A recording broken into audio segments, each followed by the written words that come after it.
পূজা হচ্ছে শয়তানের ইবাদত, আর রোজা হচ্ছে আল্লাহর ইবাদত।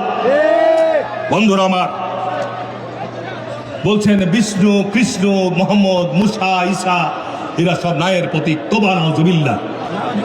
নবী রাসূলদের সঙ্গে বিষ্ণু কৃষ্ণকে যারা আজকে তুলনা করছেন, ওই জামাত ইসলামের এমপি মনোনীত প্রার্থীরা। মোল্লাদের সাথে লাগতে যাও না, যারাই লেগেছিল তারাই শেষ হয়ে গেছে, ঠিক কিনা বলে? দুনিয়ায় মোল্লা আর ওই গাছে থাকে বললা, এই দুটার সাথে লাগতে নাই। আজহারি আসলো চাঁপাইনবাবগঞ্জে, লক্ষ লক্ষ মানুষের ঢল হলো। মিথ্যাবাদীরা বলছে 50,000 মানুষ হয়েছিল। মায়েরা বলে চোখে ঢেলা ঢুকিয়েছে, কি ঠিক না? এত মানুষ, রিক্সাওয়ালা, ভ্যানওয়ালা, ঠেলাওয়ালা, ডিম বিক্রেতা, তারা অনুমান করলো লক্ষাধিক মানুষ এসেছে। আর উনি মিয়া বললেন 10,000 লোক। সত্য না মিথ্যা? তার এই কথা সত্য না মিথ্যা? আমাদের হিন্দু ভাইয়েরা, রাসূলুল্লাহ সাল্লাল্লাহু আলাইহি ওয়াসাল্লাম বলছেন অন্যের ধর্মকে আঘাত করবা না, অন্যের দেবদেবীকে গালিগালাজ করবা না।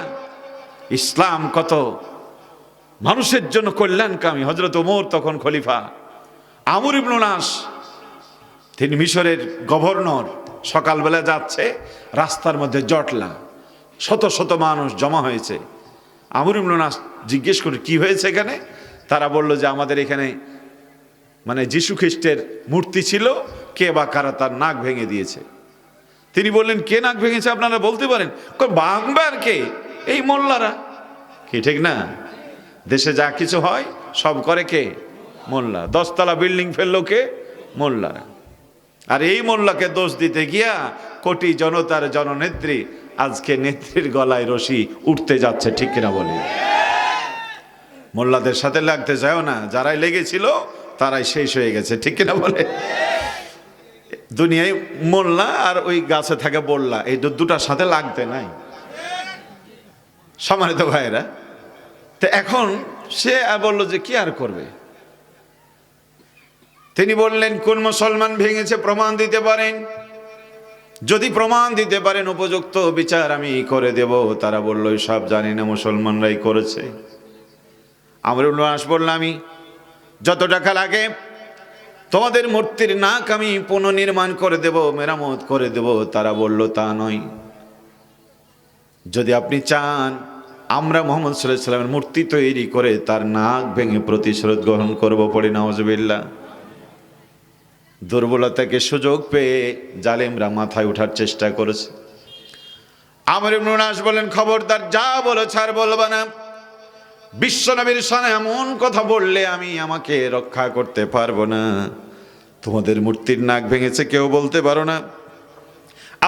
আমি এখানকার গভর্নর, আমি দায়িত্বশীল, আমি দায়িত্ব নিয়ে বলছি তোমরা আমার নাক কেটে নাও, তবু আল্লাহর হাবিবের অপমান আমি সইতে পারবো না।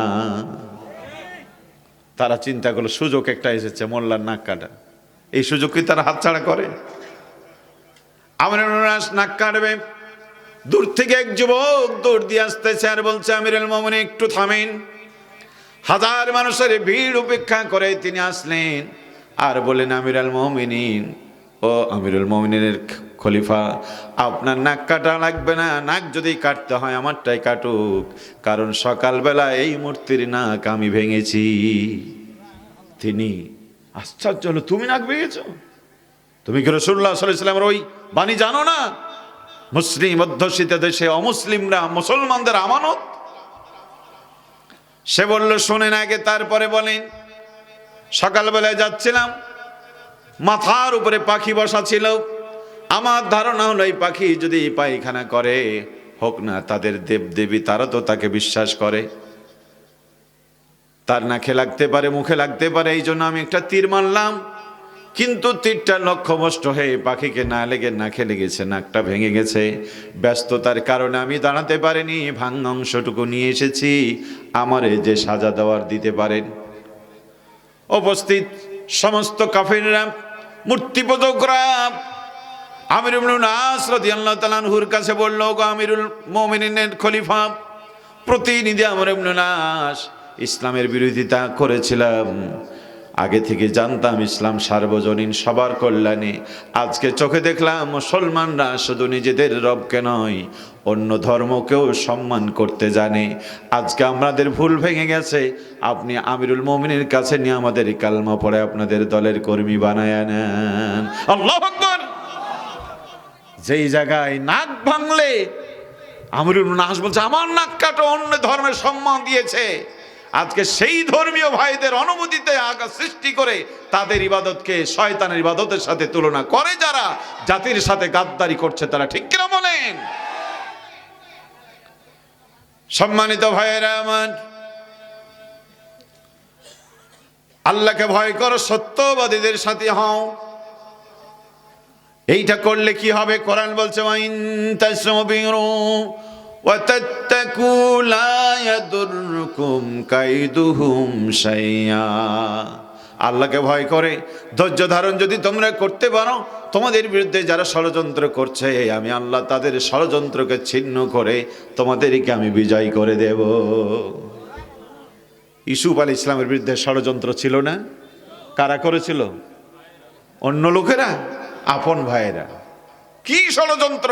পৃথিবীতে এত ন্যাক্কারজনক ষড়যন্ত্র হতে পারে? যাদের সাথে আমরা হাতে হাত মিলিয়ে এতদিন দেশটারে রক্ষা করলাম, আজকে তারা কি ষড়যন্ত্র করছে চিন্তা করছেন তো?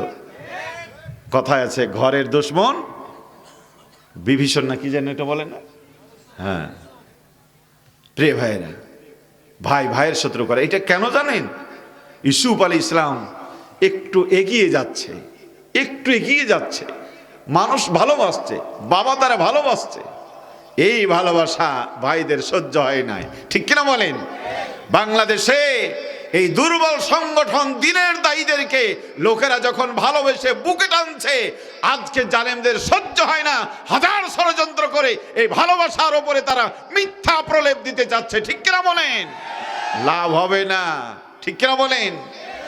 এই ভালোবাসা তো জোর করে হয় না। ভালোবাসা আসে কার থেকে? জোরে বলেন, কার থেকে? সম্মানিত ভাইয়েরা আমার, ইউসুফ আলাইহিস সালামের ভাইয়েরা যেই কারণে তারে ষড়যন্ত্র করে হত্যা করতে চেয়েছিল, আজকে আমাদের ভাইয়েরা একই কারণে আমাদের বিরুদ্ধে নানান মিথ্যা কথা বলে জাতি থেকে আলাদা করতে চাচ্ছে। সেটাই হলো ভালোবাসা। আল্লামা সাঈদীকে ভালোবেসেছিল মানুষ। ডাইনি হাসিনার ওটা অন্তরে জায়গা হয় নাই, কলিজায় আগুন ধরে গিয়েছিল, তাই তো তারে 13 বছর জেলখানায় রাখলো। উদ্দেশ্য ছিল চোখের আড়াল হলে মনের আড়াল হয়। ঠিক কিনা বলেন?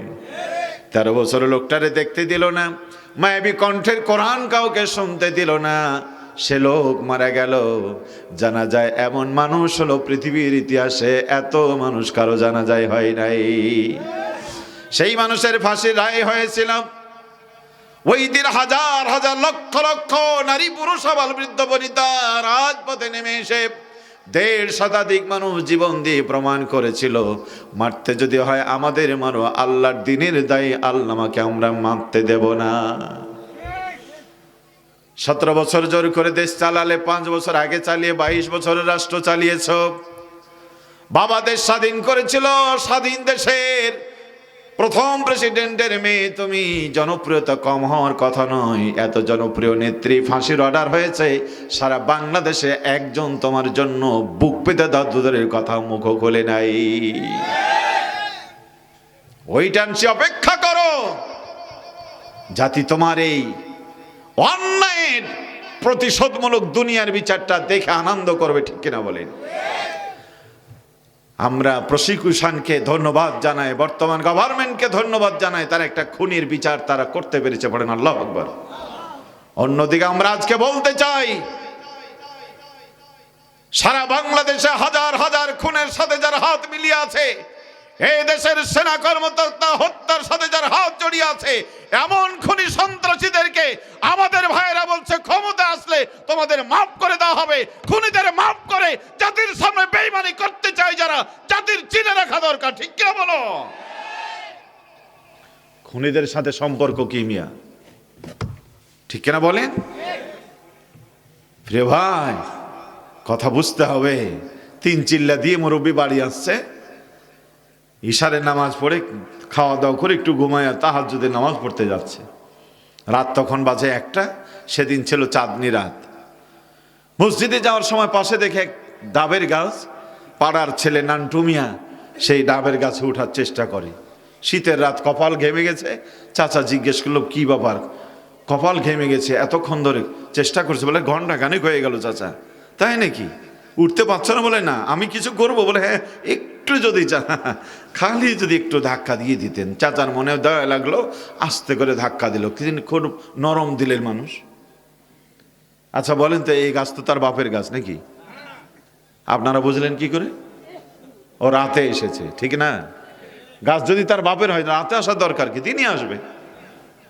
ও ভাই, ভোট যে অবৈধ ছিল, দিনের ভোটটা রাতে করাইটাই ছিল এর জন্য প্রমাণ, আর কোনো প্রমাণ লাগে না। আচ্ছা, বিয়ে যদি অবৈধ হয়, ছেলেরা তো বৈধ নাকি?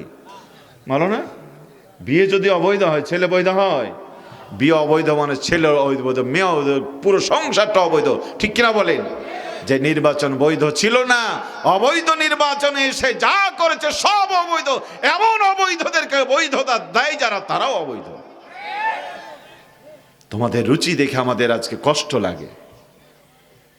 আস্তে করে ধাক্কা দিয়ে চাচা চলে গেছে মসজিদে। তাহাজ্জুদের নামাজ পড়ে খুব কান্নাকাটি করে একেবারে যায় নামাজ আধা ভেজা করে দিয়েছে।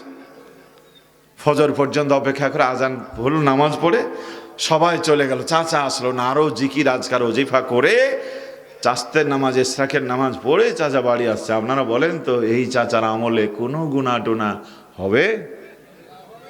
হবে কেন?